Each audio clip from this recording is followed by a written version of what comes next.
The following interview will be hard to digest. You're going to get a peek in someone's life and their hardship from when they were young, and you'll understand and see how they transformed and conquered. So before this starts, I would like to offer a warning. Some of the topics and things that are going to be said will be somewhat disturbing. Viewer discretion is strongly advised. And this is Real Talk.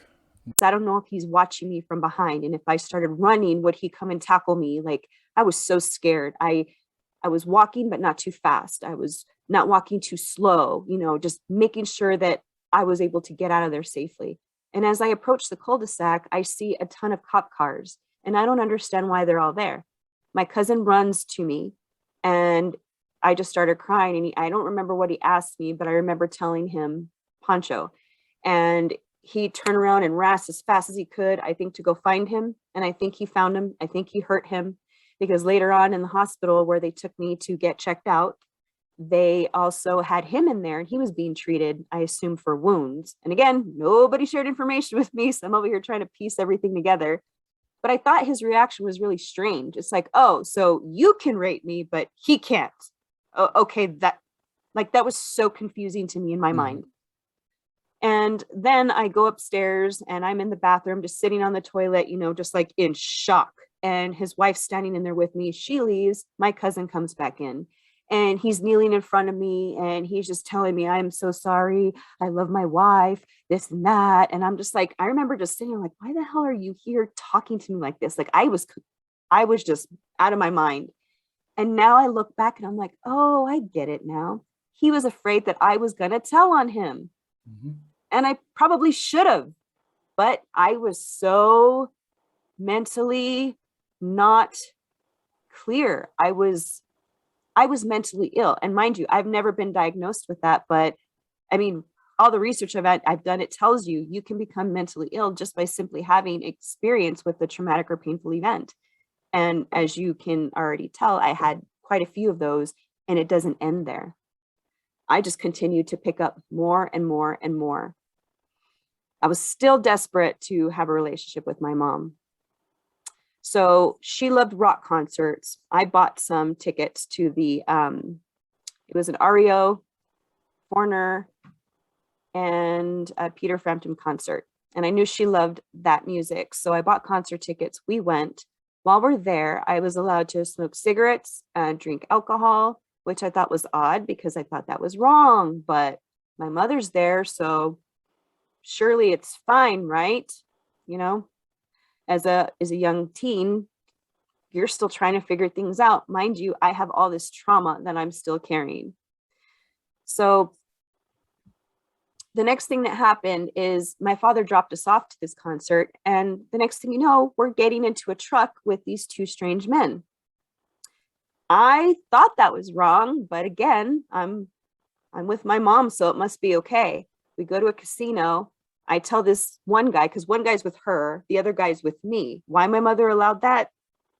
Who knows? And I tell this guy the truth that I'm only 14 years old. Find out he's 32 years old. He gives me a pill, couldn't even tell you what it was, and I took it. Did I ask my mom for permission? No. No, I just blindly took it. Next thing I know, we're at their house.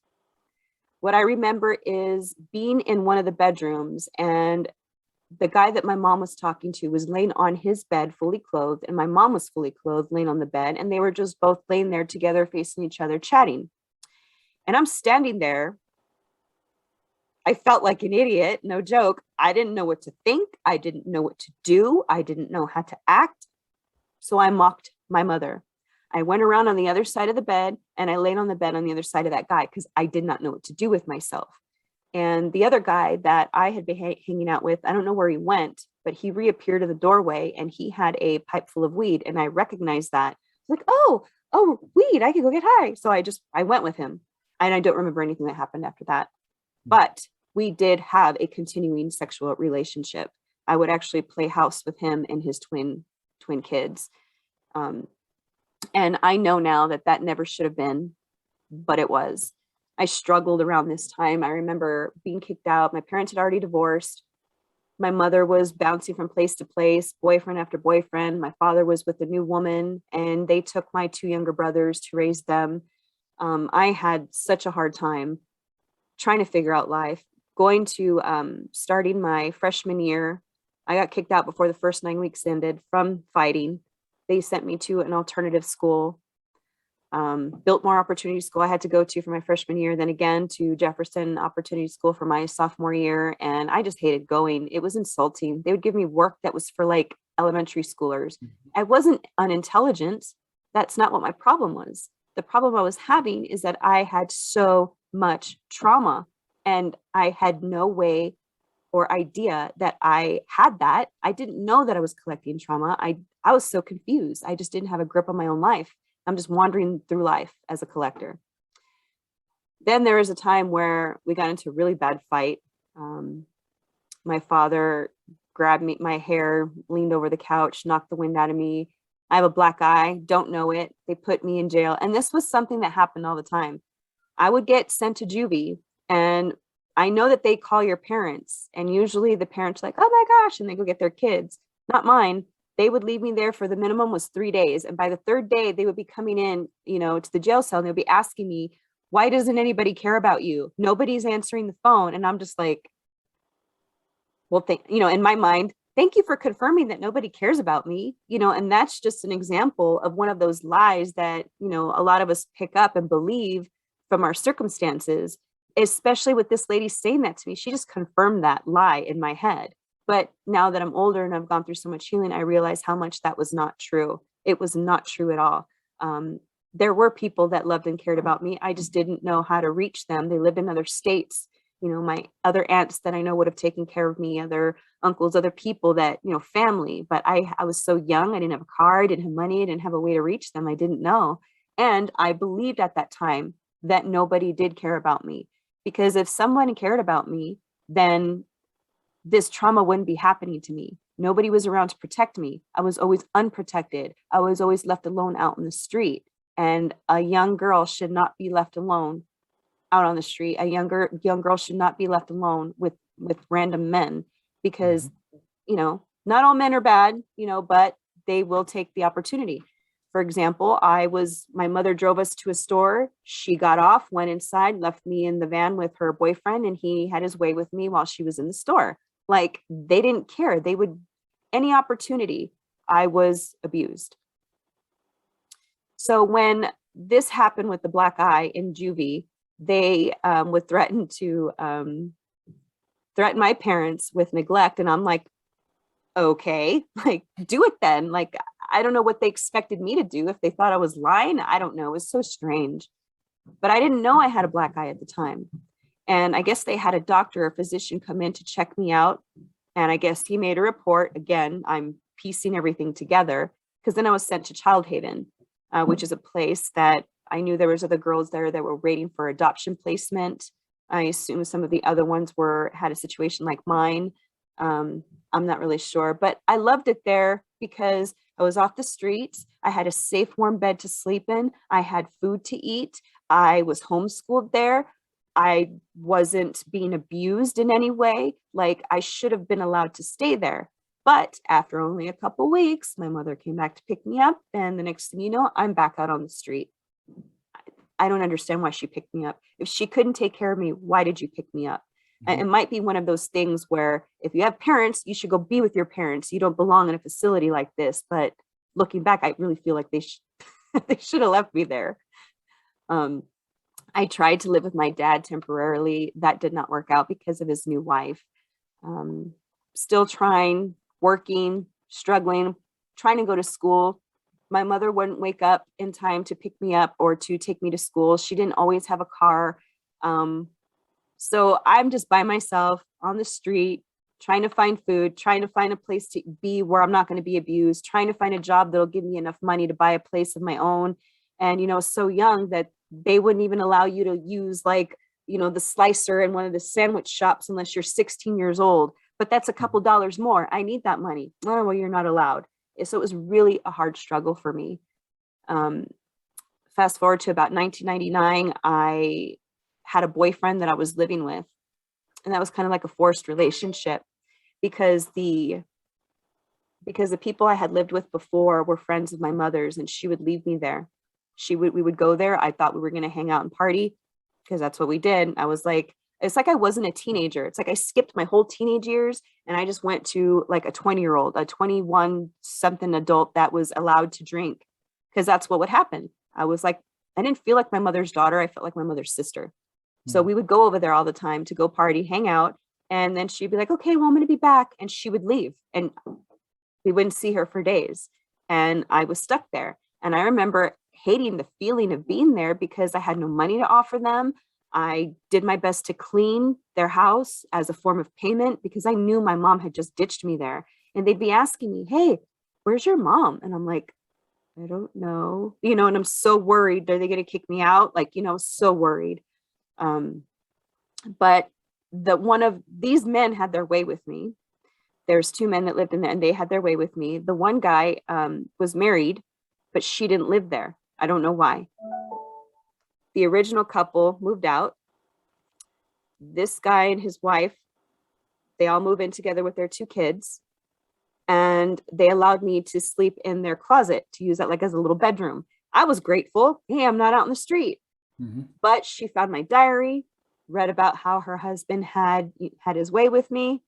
And she got mad at me, said, I'm leaving. When I come back, you better be gone. And that's what kind of forced this new relationship with this other guy. And his mother actually ended up having temporary custody of me, is in court, with my mom and dad. I didn't want to go with either of them. I was threatened that I was going to be a ward of the state. My boyfriend at the time told me to go with my dad. That's when I made the effort. It was just traumatic because I wasn't getting the help I need. It was almost like they expected me to just be a normal kid and follow directions and do what I was supposed to do. But they didn't realize that I had experienced so much trauma. I was struggling. They didn't understand it. I didn't understand it. So we bumped heads. And next thing I know, I'm no longer living there. Next thing I know, my life is just that same thing, on the streets, suffering from being in the cold, starving. It was just really traumatic for me. In and out of toxic relationships. In about 2000, I met probably the most toxic person that I had been with. I ended up getting pregnant, thought, oh, yay, I'm going to have a baby, a happy family. And then I miscarried. And I really believe that was like a sign that, because when you get pregnant as a female, it's like your mind changes into like the maternal mindset. You start looking at everything around you differently because you have a mouth to feed. You have a child, someone that depends on you. So everything changes. And I started looking at him and I was like, crap, what did I get myself into? But I was going to move forward. After I miscarried, I realized I escaped that. But then he proceeded to forcefully impregnate me 3 more times after that. How did I allow him to do it 3 times? Because I was mentally ill, because I was so full of thinking that I deserved to be abused. That I was put on this earth to be abused by men. I didn't have power of my voice. I didn't have any of this. So that's why I was ill and I needed help. Finally, I turned 18. I got a decent job working at Sephora, the makeup place all the women love. But I was also heavy into meth. One time I came in really drunk and I ended up losing my job. I just experienced so many episodes of violence, being drunk, older men. Come 2003, I finally had another boyfriend that I thought was going to be the one. This guy was around my age. He was very sweet, very nice. He had a job.